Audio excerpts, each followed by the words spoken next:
Welcome back. तो dart programming language की इस सीरीज़ में आज के इस ट्यूटोरियल में हम बात करेंगे एक नए सेगमेंट के हवाले से।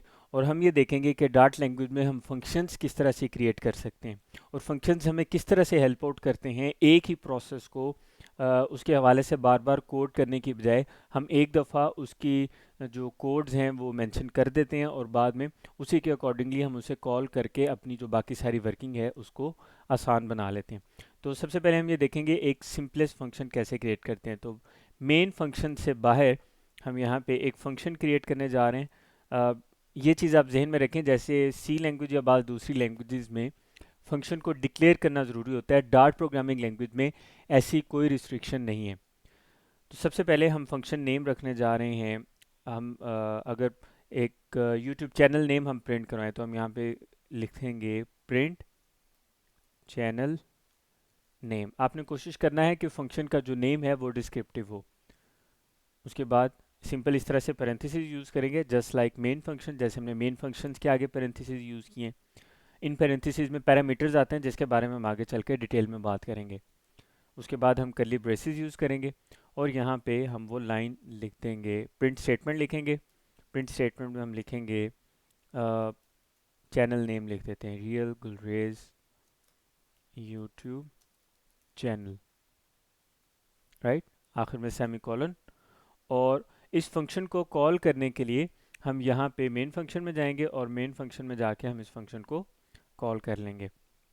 अभी यहाँ पे हमें एक और चीज़ का ख्याल करना है और वो है, हम यहाँ पे अगर फंक्शन कॉल करें प्रिंट चैनल नेम, हम ये फंक्शन कॉल करते हैं, इसके बाद इसको एग्जीक्यूट करके देखते हैं। तो आफ्टर एग्जीक्यूशन हमने ये देखा कि कंसोल में हमें उस तरह से आउटपुट नज़र नहीं आ रही। तो अभी हम सिंपल ये करेंगे, अगर हम यहाँ पे प्रिंट से पहले लिखें, दो तीन चीज़ें हम देखेंगे। प्रिंट से पहले अगर हम लिख लें रिटर्न, रिटर्न मीन्स कि फंक्शन क्या रिटर्न करेगा। तो सबसे पहले हम इस मेथड के थ्रू देखते हैं कि क्या हमें इस सूरत में ये प्रिंट स्टेटमेंट को रिटर्न कर लेगा।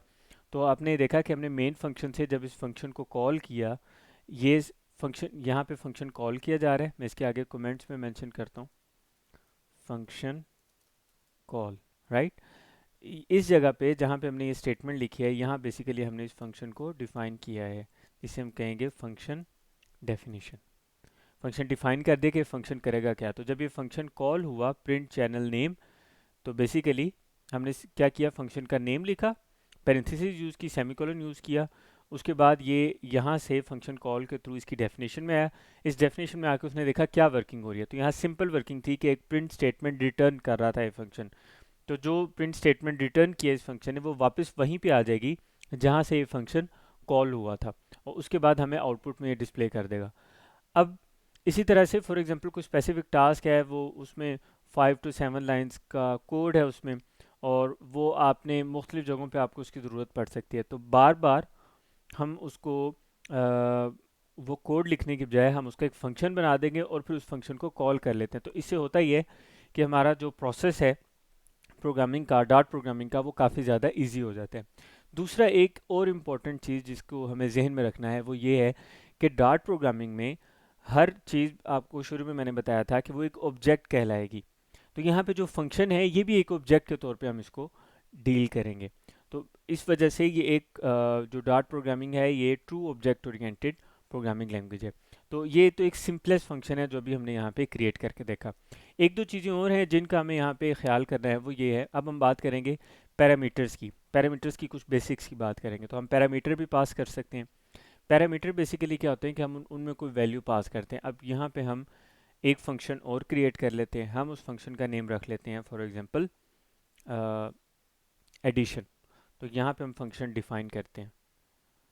फंक्शन डेफिनेशन में हमने एक फंक्शन क्रिएट किया, हम इसका नाम रख लेते हैं ऐड टू वैल्यूज़, राइट। इसके बाद हम यहाँ पे पैरामीटर्स में जब फंक्शन डिफाइन करेंगे, जो उसमें आर्गुमेंट्स पास करेंगे वो, और उनकी डाटा टाइप हम मेंशन कर देंगे। तो मैं यहाँ पे लिख देता हूँ कि एक आर्गुमेंट आएगा हमारे पास इंटीजर टाइप का, या हम इसको डबल डिक्लेयर कर देते हैं, डबल ए, और second one is double B, right. उसके बाद करली ब्रेसेस, और यहाँ पे मैं इसे कहता हूँ कि आप इसकी जगह पे आप इसको रिटर्न कर दें, रिटर्न ए प्लस बी, सिंपल। अच्छा, अब इस फंक्शन को अभी हम इसे एग्जीक्यूट करेंगे तो ये आउटपुट में कुछ भी डिस्प्ले नहीं करेगा, लेकिन जब हम इसको यहाँ पे इस फंक्शन को कॉल करेंगे मेन फंक्शन में, मैं यहाँ पे इसको कॉल करता हूँ, फंक्शन नेम है ऐड टू वैल्यूज़, तो मैं ये फंक्शन नेम लिखूँगा। अच्छा, उसके बाद देखें यहाँ पे जो सिंपलेस्ट फंक्शन हमने पहले क्रिएट किया है इसमें कोई पैरामीटर नहीं थे। इधर देखें यहाँ पे फंक्शन डेफिनेशन में हमने दो पैरामीटर्स यूज़ किए हैं, एक ए और एक बी। तो बेसिकली हमने इसलिए रखे हैं कि ये इंडिकेट कर रहे हैं दो वैल्यूज़ जो हमने जिन्हें ऐड करवाना है। तो अब वो दो वैल्यूज़ हमने यहाँ पे फंक्शन कॉल के वक्त प्रोवाइड करनी है। वो डायरेक्ट वैल्यू भी हम प्रोवाइड कर सकते हैं, जिसको हम कहते हैं कि वो parameter as a value pass हो रहा है, यानी sorry value as a parameter pass हो रहा है, और हम कोई वेरिएबल भी पास कर सकते हैं जिसमें वो वैल्यू स्टोर हो, और हम कोई एक्सप्रेशन भी पास कर सकते हैं। तो होगा ये, मिसाल के तौर पे मैं यहाँ पे दो वैल्यूज़ पास करता हूँ, एक है 6, उसके बाद कोमा सेपरेटेड 8, और यहाँ पे सेमीकोलन यूज़ कर लेते हैं। अब ये भी फंक्शन कॉल है जैसे यहाँ पे ऊपर हमने ये फंक्शन कॉल किया था। अब डेफिनेटली जब भी हम ऐड टू वैल्यूज़ इस फंक्शन को कॉल करेंगे तो ये यहाँ पे आएगा जहाँ पे वो फंक्शन डिफाइन किया गया है। एक चीज़ का आपने और ख्याल करना है, वो ये कि देखें फंक्शन डेफिनेशन के वक्त यहाँ पे इन पैरेंथेसिस में दो आर्गूमेंट्स रखे गए थे, ठीक है। तो जब हमने फंक्शन कॉल करना है उस वक्त भी ये ज़रूरी है कि आप ये दोनों आर्गूमेंट्स पास करें। ऑल्दो इसकी और भी कुछ शक्लें हैं, और भी कुछ फॉर्म्स हैं, और भी कुछ ऑप्शंस हैं, उसके बारे में हम नेक्स्ट सेगमेंट में बात करेंगे। तो हमने ये दो वैल्यूज़ पास कर दी, तो होगा ये कि जब ये फंक्शन कॉल होगा तो ये 6 यहाँ से पास होकर जाएगी ए में, और 8 यहाँ से पास होकर जाएगी बी में। जब ये वैल्यूज इस तरह पास होकर जाएंगी तो ए में 6 आ जाएगा और बी में क्या वैल्यू स्टोर हो जाएगी 8, ठीक है। तो उसके बाद यहाँ पे ए और बी को जब हम ऐड करेंगे तो ये हो जाएगा 6 plus 8 which is equal to 14। तो यहाँ पे इसका रिजल्ट आएगा 14। अब ये रिटर्न आपको इससे जो प्रीवियस फंक्शन है उसमें बताया कि रिटर्न क्या करेगा, इसी का जो रिजल्ट आएगा उसको वापस सेंड करेगा जहाँ पे वो फंक्शन कॉल हुआ था, यानी कि इस लाइन पे, और फिर वो उसको जो भी वैल्यू रिटर्न आएगी वो उसको वहाँ पे शो कर देगा। तो अब ये देखें अगर मैं इसको एग्जीक्यूट करता हूँ तो आउटपुट में हम देखेंगे कि अभी भी कोई चेंजिंग आने वाली नहीं है। उसकी रीज़न ये है कि ये मैंने रिटर्न तो किया है, लेकिन ये यहाँ पे ये आउटपुट में डिस्प्ले इसलिए किया था कि मैंने यहाँ पे प्रिंट स्टेटमेंट रिटर्न की थी इस फंक्शन में, जबकि यहाँ पे मैंने एक एक्सप्रेशन रिटर्न की है। तो उस केस में जब आप कोई एक्सप्रेशन रिटर्न करें, यानी कि कोई वैल्यू रिटर्न करके जा रही हो, वो एज ए प्रिंट ना जा रही हो, यानी प्रिंट स्टेटमेंट रिटर्न करके नहीं जा रही, सिंपल एक एक्सप्रेशन रिटर्न होकर जा रहा है, यानी कि उसका रिजल्ट।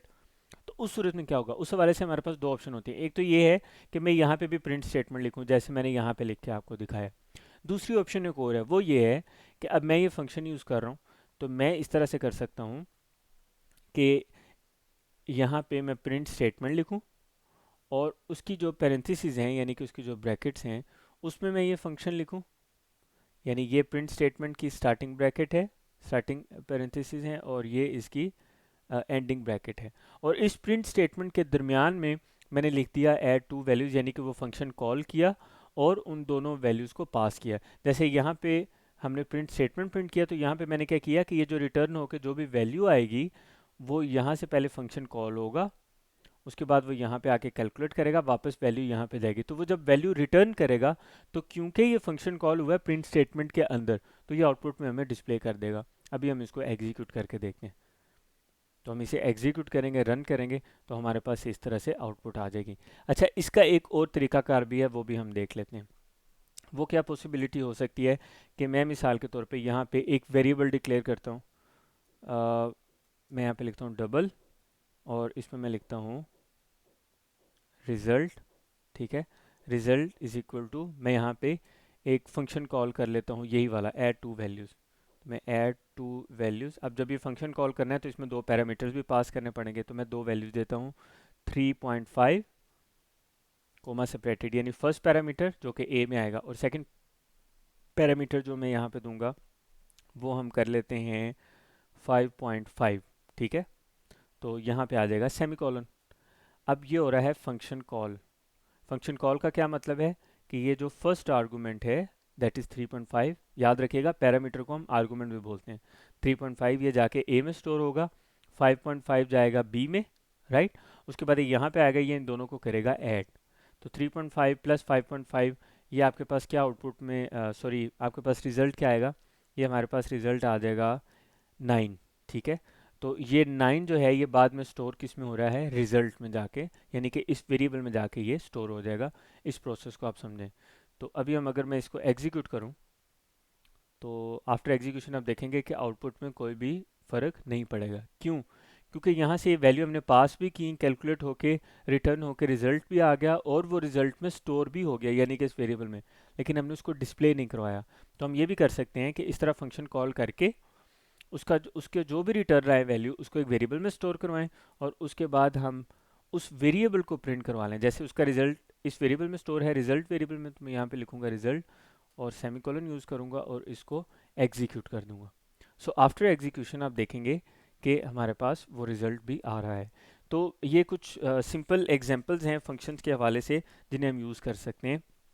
एक और चीज़ का आपको यहाँ पे ख्याल करना है, वो ये है कि आपने बहुत सारी दूसरी प्रोग्रामिंग लैंग्वेजेस में देखा है कि जब हम फंक्शन डिफ़ाइन करते हैं, अब डिक्लेरेशन की तो यहाँ पे ज़रूरत नहीं है, जब हम फंक्शन डिफ़ाइन करते हैं तो वहाँ पे डाटा टाइप भी बताते हैं।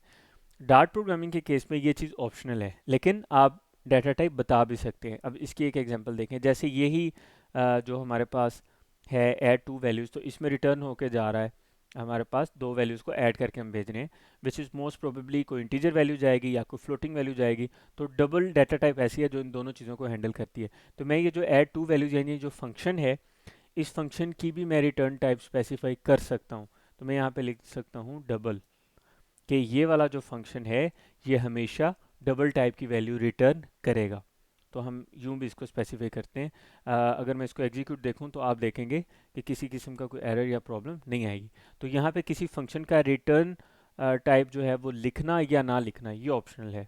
इसी तरह जैसे ये देखें, इस केस में भी हमने यहाँ पे रिटर्न टाइप नहीं लिखी तो भी ये वर्किंग कर रहा है, जबकि ये वाला जो फंक्शन है ऐड टू वैल्यूज़ वाला, इसमें हमने रिटर्न टाइप लिख दी है तो भी ये वर्किंग कर रहा है। तो बेसिकली अगर हम रिटर्न टाइप लिख दें तो वो उस रिटर्न टाइप पे बाउंड हो जाएगा जो हम वहाँ पे मेंशन करेंगे। यानी अगर आपने डबल रिटर्न टाइप रख दिया तो आप उस पर ज़ाहिर है स्ट्रिंग रिटर्न नहीं कर सकते। तो ये एक चीज़ है जिसे आपको जहन में रखना है। और दूसरी चीज़ हमने ये देखी कि हम विदाउट पैरामीटर भी फंक्शन एक क्रिएट कर सकते हैं जिसमें कोई पैरामीटर ना हो। ये स्मॉल पैरेंथेसिस में हम पैरामीटर्स लिखते हैं, पैरामीटर्स को आर्गूमेंट्स भी बोलते हैं। और हम पैरामीटर्स भी लिख सकते हैं कि जब फंक्शन कॉल किया जाए तो वो वैल्यूज़ पास की जाएँ, उन वैल्यूज़ पे आगे उस फंक्शन में कुछ वर्किंग हो, और फिर उसका रिज़ल्ट हमें रिटर्न करके बता दिया जाए। तो ये कुछ इंपॉर्टेंट चीज़ें हैं फंक्शन के हवाले से जिन्हें हमें जहन में रखना है। तो इसके अलावा अगर हम सिंपल एक बात करें कि हमारे पास एक और प्रोसेस है जिसे हम बोलते हैं शॉर्ट हैंड सिंटैक्स। तो शॉर्ट हैंड सिंटैक्स में बेसिकली ये होता है कि अगर आपका कोई ऐसा फंक्शन है जो मिसाल के तौर पे जिसमें सिर्फ एक ही एक्सप्रेशन है, तो आप उस पर शॉर्ट हैंड सिंटैक्स यूज़ कर सकते हैं। इसको हम एरो सिंटैक्स भी बोलते हैं। उसमें क्या होता है, उसमें सिंपली होता है कि ये जो हमने जो कुछ पैरेंथेसिस में लिखा है, तो ये पैरेंथेसिस यहाँ से ख़त्म हो जाएंगी, ये फंक्शन डेफिनेशन पे अप्लाई होगा। तो यहाँ पे आप लिखेंगे is equal to sine arrow sine, ठीक है, यानी कि हम इसे क्या कहेंगे, ग्रेटर देन साइन। तो ये आपका एक एरो शेप बन गई। ये शॉर्ट हैंड सिंटैक्स के लिए यूज़ हो रहा है। यहाँ पे अगर मैं लिख दूँ रिटर्न और उसके बाद मैं लिख दूँ a प्लस बी, ठीक है, और फिर यहाँ पे आखिर में मैं सेमीकोलन लिख दूँ। इसको हम एग्जीक्यूट करके देखते हैं, ये एरर दे रहा है एन अनएक्सपेक्टेड टेक्स्ट रिटर्न। हम इसकी यहाँ से डाटा टाइप रिमूव करके देखते हैं। इसको एग्जीक्यूट करें सबसे पहले तो, ताकि हमें इसका एरर पता चले। तो इस वक्त हमारे पास यहाँ पे एक एरर आ रहा है जी। तो यहाँ पे एक छोटा सा एरर है जिसके बारे में आपने थोड़ा ख्याल रखना है और इसको अवॉइड करना है। ये है कि अभी हमने यहाँ पे बात की है शॉर्ट हैंड नोटेशन की। तो शॉर्ट हैंड सिंटैक्स में या एरो सिंटैक्स में हमने इस चीज़ का ख्याल रखना है कि ये सिर्फ हम एक्सप्रेशन पे अप्लाई कर सकते हैं। ये याद रखना है, अपने स्टेटमेंट पे अप्लाई नहीं कर सकते। लाइक हम यहाँ पे ये नहीं हम कर सकते कि इफ़ स्टेटमेंट है वो एक ही लाइन में हम लिखते हैं तो वो उसको डील कर देगा। हाँ, कंडीशनल एक्सप्रेशन जो हमारे पास कंडीशनल ऑपरेटर होता है उसको हम यहाँ पे यूज़ कर सकते हैं। इस तरह से हम एक्सप्रेशन लिख सकते हैं। गलती हम क्या कर रहे थे, मैंने यहाँ पे रिटर्न भी लिखा हुआ था, तो रिटर्न के केस में क्योंकि वो एक स्टेटमेंट वाला सिनेरियो बन जाता है, तो उस पर शॉर्ट हैंड अलाउ नहीं करेगा। दूसरा आपने इस चीज़ का ख्याल करना है कि शॉर्ट हैंड सिंटैक्स या एरो सिंटैक्स ये हम सिर्फ उस वक्त इस्तेमाल कर सकते हैं कि जब आपने आपने सिर्फ एक सिंगल एक्सप्रेशन जो है वो आपका जो फंक्शन है वो यूज़ कर रहा हो। अगर फंक्शन में एक से ज़्यादा एक्सप्रेशन हैं या फिर उसमें कुछ स्टेटमेंट्स इन्वॉल्व हैं, तो फिर ये आप शॉर्ट हैंड सिंटैक्स यूज़ नहीं कर सकते।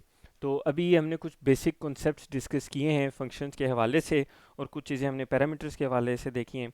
अभी आगे चल के हम इसी के हवाले से कुछ डिटेल में बात करेंगे, और इसके साथ साथ हम ये देखेंगे कि किस तरह से जो पैरामीटर्स हैं उसकी जो कंडीशंस हैं वो हम बदल सकते हैं। फंक्शन में जो पैरामीटर्स की टाइप्स हैं वो कौन कौन सी हो सकती हैं और कौन कौन सी ऑप्शंस हमारे पास अवेलेबल हैं, और वो किस तरह से हमें हेल्प आउट कर सकती हैं मुख्तलिफ ऑप्शंस के हवाले से। तो मिलते हैं अगले ट्यूटोरियल में।